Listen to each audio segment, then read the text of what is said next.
Bihar board का जो intermediate examination 2022 के लिए मॉडल सेट आया है उसका ऑब्जेक्टिव हम लोग सॉल्व करते हैं। ठीक है, ये आपके लिए इम्पोर्टेंट होगा, इसको आप देखेंगे।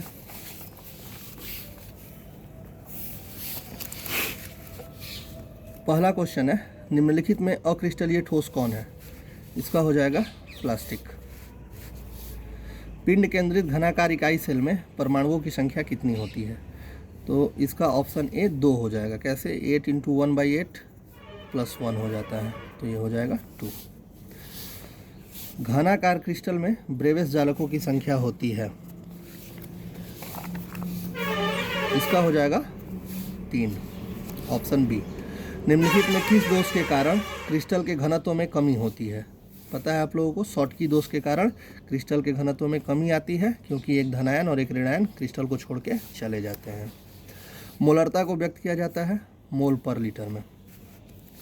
यदि विलायक के 1000 ग्राम में ग्लूकोज का 18 ग्राम उपस्थित हो तो विलेय तो घोल का कहा जाता है। इसका हम लोग देख लेते हैं। इसको आप लोग पढ़े होंगे, विलेय के मोलों की संख्या बट्टा विलायक का ग्राम में द्रव्यमान × 1000, मोललता का फॉर्मूला। तो इसको जब आप करेंगे तो इसका आंसर ग्लूकोज का 18 है, मोलर मास इसका निकाल लेंगे, इससे डिवाइड करके कर देंगे, इसका आंसर आएगा 0.1 मोलल।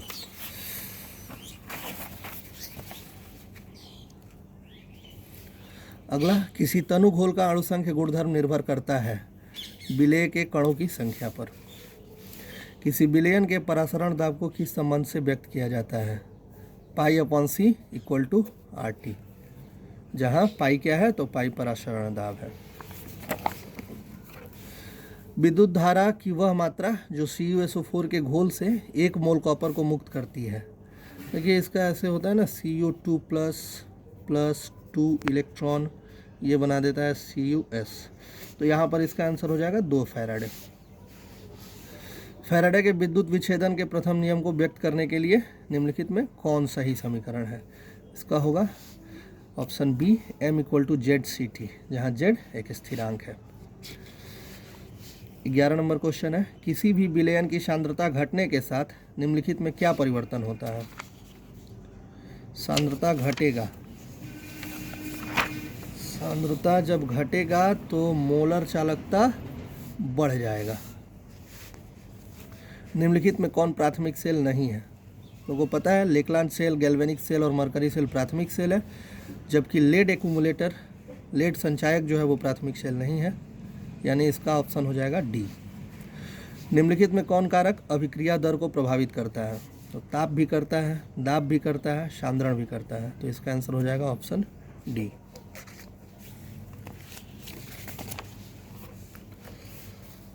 शून्य कोटि की अभिक्रिया के लिए वेग स्थिरांक की इकाई पता होगा आप लोग को, K = x/t, इससे निकाल लेंगे मोल पर लीटर पर सेकेंड, ऑप्शन ए। यदि कोई प्रथम कोटि की अभिक्रिया 32 मिनट में 75% पूरी हो जाती है तो 50% पूरा होने में लगेगा कितना समय इसका? तो 75% T 75% = दिया हुआ है 2T 50%, ये दिया हुआ है आपका 32, तो 32/2 यानी कि 16 हो जाएगा, इसका ऑप्शन हो जाएगा 16। यदि किसी अभिक्रिया का वेग निम्नांकित प्रकार से व्यक्त होगा तो अभिक्रिया की कोटि ऑप्शन बी हो जाएगा 3। ये सारे इंपॉर्टेंट क्वेश्चन हैं, इसको आप लोग बढ़िया से पढ़ लेंगे। भौतिक अधिशोषण के लिए अधिशोषण की उष्मा होती है 20 से 40 किलोजूल पर मोल, ऑप्शन ए हो जाएगा। जो पदार्थ जल का पृष्ठ तनाव कम कर देता है उसको क्या कहते हैं? उसको हम लोग कहते हैं पृष्ठ सक्रिय कारक, यानी ऑप्शन डी। निम्नलिखित में कौन जल में कोलाइडी विलयन का निर्माण करता है? सोडियम क्लोराइड नहीं होगा, ग्लूकोज भी नहीं होगा, ये दोनों विलयन बनाते हैं। हाँ, स्टार्च हो जाएगा, ऑप्शन सी। निम्नलिखित में कौन पाइसी कारक है? लोगों को पता होगा पाइसी कारक क्या है, तो साबुन को कहते हैं। कैलामाइन निम्नलिखित में किस धातु का अयस्क है? कैलामाइन जस्ता का है, जिंक का हो जाएगा, ऑप्शन डी। मांड प्रक्रम के द्वारा निम्नलिखित में किस धातु का शुद्धिकरण किया जाता है? मांड प्रक्रम हालांकि ये सिलेबस में नहीं है, इसका आंसर हो जाएगा निकेल। निकेल का शुद्धिकरण किया जाता है, ऑप्शन ए हो जाएगा। अगला क्वेश्चन है, थर्मोइट विधि में निम्नलिखित में कौन अवकारक है? तो इसका आंसर हो जाएगा, थर्मोइट प्रोसेस में एल्यूमिनियम का उपयोग अवकारक के रूप में होता है, ऑप्शन डी हो जाएगा। लोहा धातु के निष्कर्षण के दरमियान निम्नलिखित में कौन धातुमल के रूप में प्राप्त होता है? Calcium silicate, CaSiO3। निष्कर्षण में आप लोग पढ़े होंगे, CaO से रिएक्शन होता है सिलिकॉन डाइऑक्साइड का, कैल्शियम सिलिकेट बनता है। सबसे कम क्वथनांक वाली गैस हीलियम हो जाएगा, ऑप्शन बी। निम्नलिखित में कौन हाइड्रोजन बंधन नहीं बनाता है? आप लोगों को पता है, फ्लोरीन ऑक्सीजन नाइट्रोजन बनाता है, क्लोरीन नहीं बना पाएगा, तो इसका HCl यानी ऑप्शन सी हो जाएगा।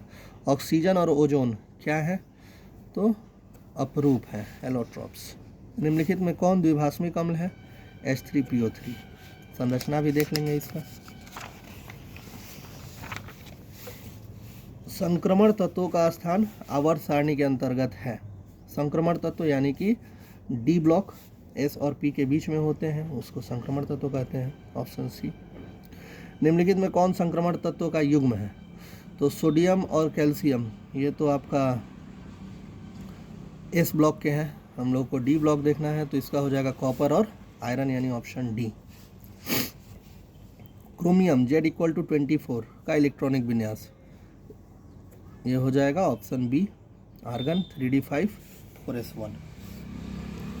निम्नलिखित में किन तत्वों में 4f कक्षकों में इलेक्ट्रॉन क्रमबद्ध रूप से भरता है? इसका लैंथेनाइड हो जाएगा, 32 का ए। इसमें Fe की ऑक्सीकरण संख्या, तो इसको कर सकते हैं हम लोग, जिसका ऑक्सीकरण संख्या निकालना है उसको x कर ले, प्लस साइनों का -1 होता है, तो इसका हो जाएगा -6, x -6 इक्वेट कर दीजिए -3 से, तो ये हो जाएगा x -3 + 6 यानी कि +3 हो जाएगा। इसका आंसर बी हो जाएगा, 13 का बी हो जाएगा। CuNH3 प्रसंकरण होता है, इसका हो जाएगा option C, DsP2। Vitamin B12 में कौन उपस्थित रहता है? कोबाल्ट। निम्नलिखित में किस जटिल आयन की ज्यामिति चतुष्फलकीय नहीं है, टेट्राहेड्रल नहीं है? तो इसका आंसर हो जाएगा ऑप्शन सी, इसका स्क्वायर प्लेनर है, वर्ग तलीय। एथिल ब्रोमाइड की अभिक्रिया सोडियम धातु से कराने पर बनता है ब्यूटेन। पढ़े होंगे आप लोग, एल्किल हैलाइड का अभिक्रिया सोडियम से, जस्ता से, मैग्नीशियम से, उसी का है क्वेश्चन। अगला है, निम्नलिखित में किसका उपयोग निश्चेतक के रूप में होता है? तो क्लोरोफॉर्म का उपयोग, ऑप्शन ए। निम्नलिखित में कौन क्लोरल का सूत्र है? तो क्लोरल का सूत्र हो जाएगा CCl3CHO, ट्राइक्लोरोएस्टल्डिहाइड, ऑप्शन ए। जब CH3OH CH3MgX से अभिक्रिया करता है तो कौन सा यौगिक बनता है? तो इसका बन जाएगा इथेन। सामान्य सूत्र जो एल्केनॉल के सजातीय समूह, तो CnH2n+1O कर देंगे इसका। अगला है, एथेनॉल का समावयवी निम्नलिखित में कौन है? तो इसका आंसर हो जाएगा डाईमेथिल ईथर। कैसे हो जाएगा देख लीजिए, एथेनॉल का मतलब हुआ C2H5OH और डाईमेथिल ईथर का मतलब हुआ CH3 single bond O CH3। देख लीजिए दोनों सेम ही होगा, C2H6O, C2H6O, तो इसका डाईमेथिल ईथर यानी ऑप्शन बी हो जाएगा। निम्नलिखित में ल्यूकास अभिकर्मक कौन है? तो अनार्द्र ZnCl2 और सांद्र HCl, 43 का ए हो जाएगा। रेक्टिफाइड स्पिरिट में रहता है, पता होगा आप लोगों को, 93 to 95% एल्कोहल, 95.5 हो जाएगा, 44 का बी। एल्डिहाइड और कीटोन दोनों का सामान्य सूत्र, दोनों में कार्बोनिल ग्रुप होगा CnH2nO, ऑप्शन बी हो जाएगा। आइसोप्रोपिल अल्कोहल के ऑक्सीकरण से निम्नलिखित में क्या प्राप्त होता है? तो आप लोगों को पता होगा, सेकेंडरी अल्कोहल के ऑक्सीकरण से एसीटोन बनता है, एसीटोन हो जाएगा। कैल्शियम एसीटेट और कैल्शियम फॉर्मेट के मिश्रण को गर्म करने से क्या बनता है? तो एसिटल्डिहाइड बनता है, एसिटल्डिहाइड देख लीजिए, एथेनल यानी CH3CHO, ऑप्शन में कभी कभी एसिटल्डिहाइड भी दे देता है। 47 का डी हो जाएगा।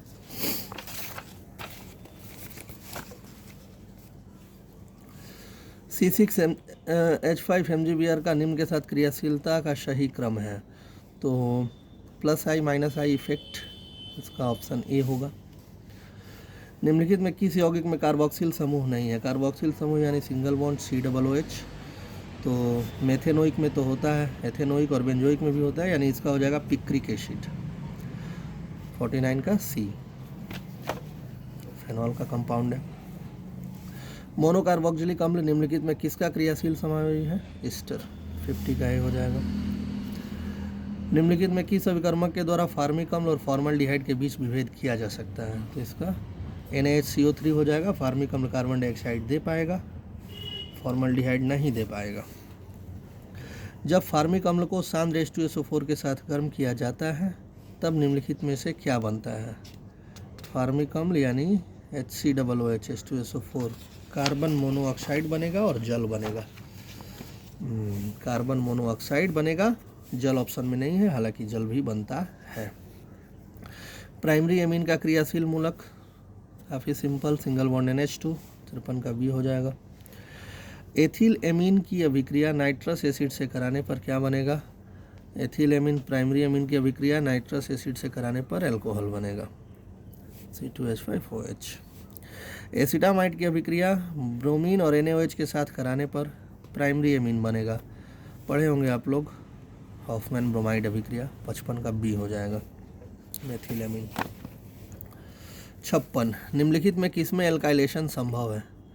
तो ये प्राइमरी और सेकेंडरी दोनों में ही हो जाएगा, 56 का डी हो जाएगा। निम्नलिखित में कौन सर्वाधिक मीठा शर्करा है? तो सारे ही शर्करा हैं, लेकिन सबसे ज़्यादा मीठा हो जाएगा आपका बी, फ्रक्टोज। निम्न में से कौन स्टेरॉयड से संबंधित है? स्टेरॉयड से संबंधित हो जाएगा vitamin D. Vitamin D steroid vitamin भी कहा जाता है इसको कभी कभी। निम्नलिखित में कौन साधारणतया शरीर द्वारा नहीं बनाए जाते हैं? तो प्रोटीन, हार्मोन और एंजाइम, ये तो शरीर में बनते ही हैं। जनरली विटामिन नहीं बनाया जा सकता है, हालांकि विटामिन डी इसका अपवाद है, तो 59 का बी हो जाएगा। डीएनए और आरएनए में समान भस्म, पता होगा आप लोग को, डीएनए में होता है ATGC और आरएनए में होता है AUGC। तो यहाँ पर पूछा है समान भस्म, तो एडेनिन, ग्वानिन और साइटोसिन होगा, एडेनिन, ग्वानिन और साइटोसिन, ऑप्शन बी हो जाएगा। अंतर कहाँ होता है? तो डीएनए में थायमिन होता है और आरएनए में यूरासिल होता है। पीवीसी का एकलक निम्नलिखित में कौन है? पीवीसी यानी पॉलीवाइनिल क्लोराइड, तो पॉलीवाइनिल क्लोराइड का एकलक हो जाएगा वाइनिल क्लोराइड। देखिए रिजेक्शन मेथड से भी जा सकते हैं। वाइनिल क्लोराइड में क्लोरीन जरूर होगा चूँकि क्लोराइड है। ऑप्शन ए, बी और डी में क्लोराइड है ही नहीं, तो इसका ऑब्वियस ऑप्शन हो जाएगा सी। पीवीसी का एकलक वाइनिल क्लोराइड हो जाएगा, C2H3Cl, 61 का सी। रबर को सल्फर के साथ गर्म करने की क्रिया को कहते हैं गंधकीकरण, गुडियर ने बताया था, 62 का सी हो जाएगा। निम्नलिखित में कौन योगशील बहुलक है? पॉलीथीन, 63 का सी हो जाएगा। ब्यूनाइस निम्न में किसका बहुलक है? का भी होता है और स्टाइरिन का भी होता है, तो ऑप्शन बी हो जाएगा, 64 का। लंबा है बहुत।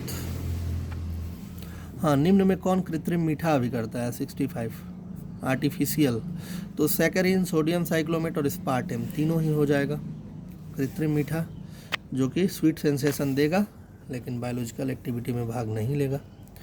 66 बेलियम का उपयोग निम्नलिखित में से किसके रूप में होता है? तो एंजाइटी को कम करने में इसका उपयोग होता है, तो उपशामक हो जाएगा, ट्रांसक्विलाइजर इसको कहते हैं। रासायनिक रूप में एस्प्रिन निम्नलिखित में क्या है? एसिटाइल सैलिसिलिक अम्ल, 67 का सी हो जाएगा।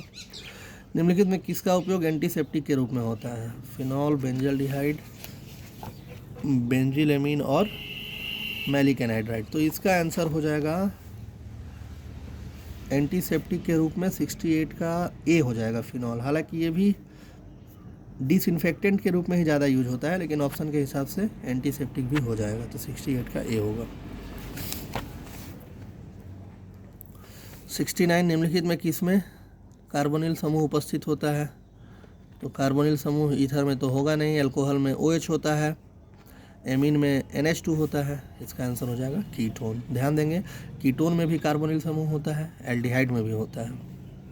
निम्नलिखित में कौन टर्शियरी अल्कोहल है? तो 1 डिग्री अल्कोहल आप लोग को पता है CH2OH होना चाहिए, 2 डिग्री अल्कोहल में CHOH होना चाहिए, और 3 डिग्री अल्कोहल यानी टर्शियरी अल्कोहल में COH होना चाहिए। तो इसमें COH ऑप्शन बी में है, 70 का बी हो जाएगा। ये सारे क्वेश्चन आपके लिए इम्पोर्टेंट थे, इसको बढ़िया से आप लोग देख लेंगे। Best of luck.